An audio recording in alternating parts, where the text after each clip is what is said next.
विद्यार्थियों, आपका स्वागत है आपके अपने वेदिका क्लासेस के यूट्यूब चैनल में। आज हम बात करेंगे इलेक्ट्रिशियन और वायरमैन थ्योरी सब्जेक्ट के सेकेंड ईयर के मोस्ट क्वेश्चंस की, जो आपके एनसीवीटी एग्जाम और विभिन्न प्रकार की प्रतियोगिता परीक्षाओं की दृष्टि से महत्वपूर्ण है। अगर आप किसी विभिन्न प्रकार की आईटीआई बेस की प्रतियोगिता परीक्षा की तैयारी कर रहे हैं या आईटीआई सेकेंड ईयर के होने वाले फाइनल एग्जाम की तैयारी कर रहे हैं तो आप वीडियो को पूरा देखें।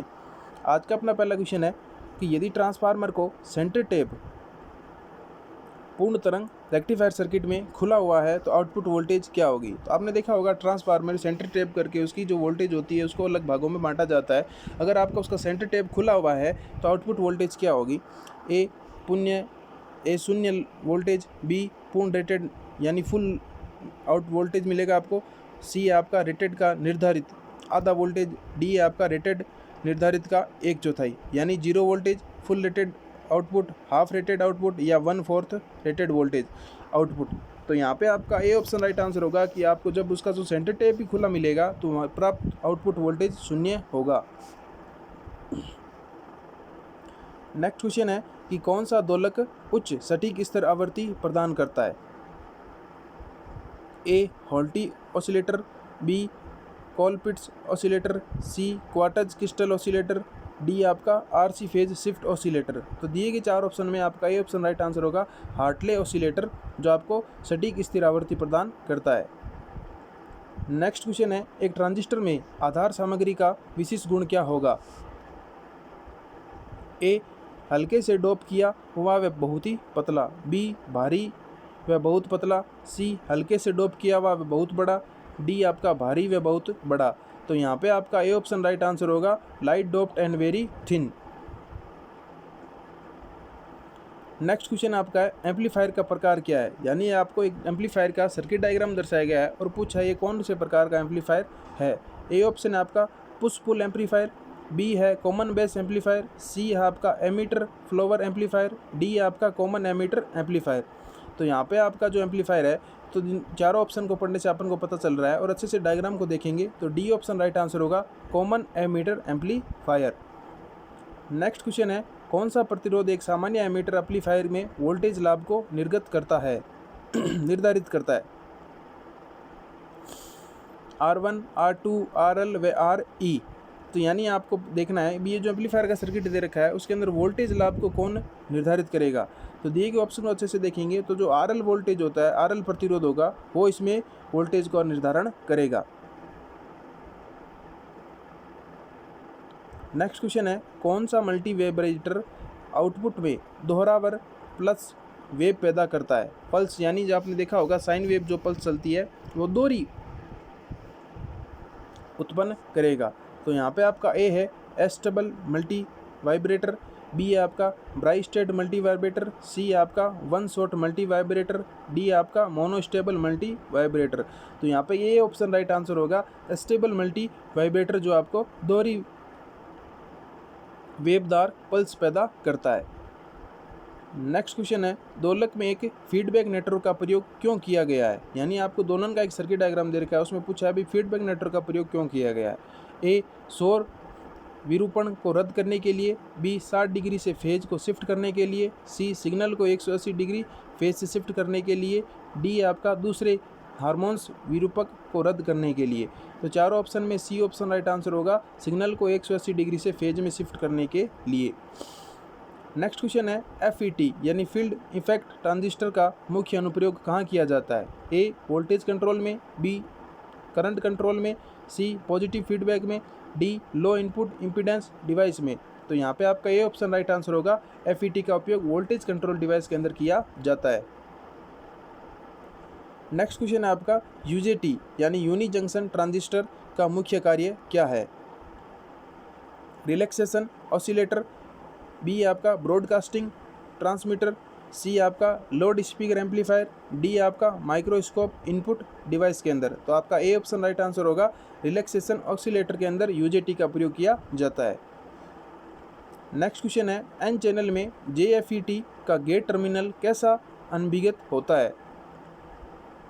ए गेट पश्य अनभिगत होगा, बी गेट अग्र अनभिगत होगा, सी गेट ड्रेन के साथ अनभिगत होगा, डी आपका गेट्स सोर्स के साथ पश्य अनभिगत होगा। तो यहाँ पे आपका डी ऑप्शन राइट आंसर होगा, गेट्स सोर्स के साथ पश्य अभिनत होगा। नेक्स्ट क्वेश्चन है, यानी आपको एक सर्किट डायग्राम नीचे दे रखा है ग्राफिक के रूप के अंदर, और उस ग्राफिक को देखना है और उसमें देखना है ट्रांजिस्टर V2 से V1 में परिवर्तन करते समय कुल टर्न्स में ऑन टाइम क्या होगा। देखेंगे भाई कुल टर्न्स होगा जो TR माइनस TS या TR माइनस TD या TD माइनस TR प्लस में या TR plus TD plus TS। तो यहाँ पे आपका सी ऑप्शन राइट आंसर होगा, टोटल टर्न्स बराबर हो जाएगा TD plus TR, C option right answer होगा। नेक्स्ट क्वेश्चन देखेंगे, बिंदु संपर्कित विकसित डिफ्यूजन व मिश्र धातु जंक्शन के तरीकों का प्रयोग करके किस उपकरण का निर्माण किया जाता है।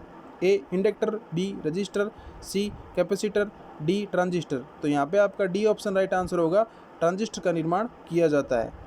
नेक्स्ट क्वेश्चन है, एक ट्रांजिस्टर में कलेक्टर क्षेत्र भौतिक रूप से उत्सर्जित से बड़ा क्यों बनाया जाता है। ए इसमें अधिक गर्मी का प्रसारण करना पड़ता है, बी कलेक्टर टर्मिनल से लिया गया जो निर्गत होता है, बी बेस कलेक्टर क्षेत्र से रिवर्स बॉयस्ड होता है, डी आपका कलेक्टर क्षेत्र हमेशा उच्च वोल्टेज के साथ काम करता है। तो यहाँ पे आपका ए ऑप्शन राइट आंसर होगा, इससे अधिक गर्मी का प्रसारण करना पड़ता है, इसलिए कलेक्टर क्षेत्र को हमेशा बड़ा रखा जाता है। नेक्स्ट क्वेश्चन है, एक ट्रांजिस्टर का क्या कार्य है यदि एमीटर से बेस व कलेक्टर से बेस को अग्र अभिनत किया गया है। तो एक होगा, एक एम्पलीफायर के रूप में कार्य करेगा, बी आपका एक दोलक के रूप में कार्य करेगा, सी है आपके एक खुले सर्किट के रूप में कार्य करेगा, और डी आपका एक बंद स्विच के रूप में कार्य करेगा। तो यहाँ पे आपका डी ऑप्शन राइट आंसर होगा, एक बंद स्विच के रूप में ये कार्य करेगा। नेक्स्ट क्वेश्चन अपना है, क्लास ए एम्पलीफायर का मुख्य लाभ क्या है। जब अपन चार ऑप्शन पढ़ेंगे, ए न्यूनतम विकृति, बी अधिकतम धारा लाभ, सी अधिकतम लाभ वोल्टेज, डी शोर अनुपात हानि के लिए न्यूनतम सिग्नल। तो यहाँ पे आपका ए ऑप्शन राइट आंसर होगा, न्यूनतम विकृति।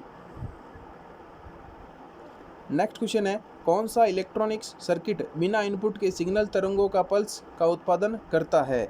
ए डिटेक्टर, बी एम्पलीफायर, सी दोलन या डी आपका है मॉड्यूलेटर। तो यहाँ पे जो ऑक्सीलेटर होता है या दूसरे हम दोलक कहते हैं, वो बिना किसी इनपुट के सिग्नल की तरंगों का पल्स के रूप में उत्पादन करता है। तो सी ऑप्शन आपका राइट आंसर होगा। नेक्स्ट क्वेश्चन है कि दोलक सर्किट में दोलन या तरंगों को बनाए रखने के लिए कौन सा सर्किट आवश्यक है। ए फिल्टर के साथ दृष्टिकारी, बी वोल्टेज गुणांक, सी नकारात्मक फीडबैक, डी सकारात्मक फीडबैक। तो यहाँ पे आपका डी ऑप्शन राइट आंसर होगा, पॉजिटिव फीडबैक होना जरूरी है। नेक्स्ट क्वेश्चन है, यूनी जंक्शन ट्रांजिस्टर यानी यूजेटी का मुख्य अनुप्रयोग कहाँ किया जाता है। आपका रेक्टिफिकेशन में, एम्पलीफिकेशन में, रेगुलर सर्किट में या ट्रिगर सर्किट में। तो यहाँ पे डी ऑप्शन राइट आंसर होगा, यूजेटी का प्रयोग ट्रिगर सर्किट के अंदर किया जाता है। नेक्स्ट क्वेश्चन है, किस उपकरण में बहुत अधिक इनपुट प्रतिबाधा व कम शोर निर्गत, अच्छा रेखीकृत व कम अंतर इलेक्ट्रोड क्षमता होगी। यानी कौन सा उपकरण है जो बहुत अधिक क्या देगा, इनपुट प्रतिबाधा व कम शोर निर्गत यानी कम शोर के साथ आउटपुट देगा, वह अच्छा रेखिकता व कम अंतर इलेक्ट्रोड क्षमता रखता है। ए आपका एनपीएन ट्रांजिस्टर, बी आपका पीएनपी ट्रांजिस्टर, सी आपका है एफईटी यानी फील्ड इफेक्ट ट्रांजिस्टर, डी आपका यूजेटी यानी यूनी जंक्शन ट्रांजिस्टर। तो यहाँ पे आपका सी ऑप्शन राइट आंसर होगा, फील्ड इफेक्ट ट्रांजिस्टर का प्रयोग अच्छा रहेगा आपके।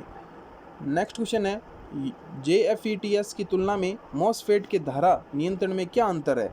तो देखो, जंक्शन के बजाय इंसुलिन परत, बी है पी सामग्री के बजाय एन सामग्री का प्रयोग करना, सी आपका एन सामग्री के बजाय पी सामग्री का प्रयोग करना, और डी आपका पी सामग्री के बजाय एन सामग्री गेट का प्रयोग करना।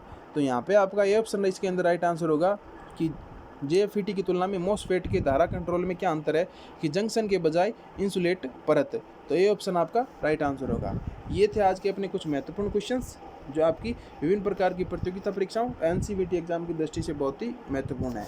आपको वीडियो अच्छा लगे तो लाइक शेयर जरूर करें। आप चैनल पे नए हैं तो चैनल को सब्सक्राइब करना ना भूलें। धन्यवाद।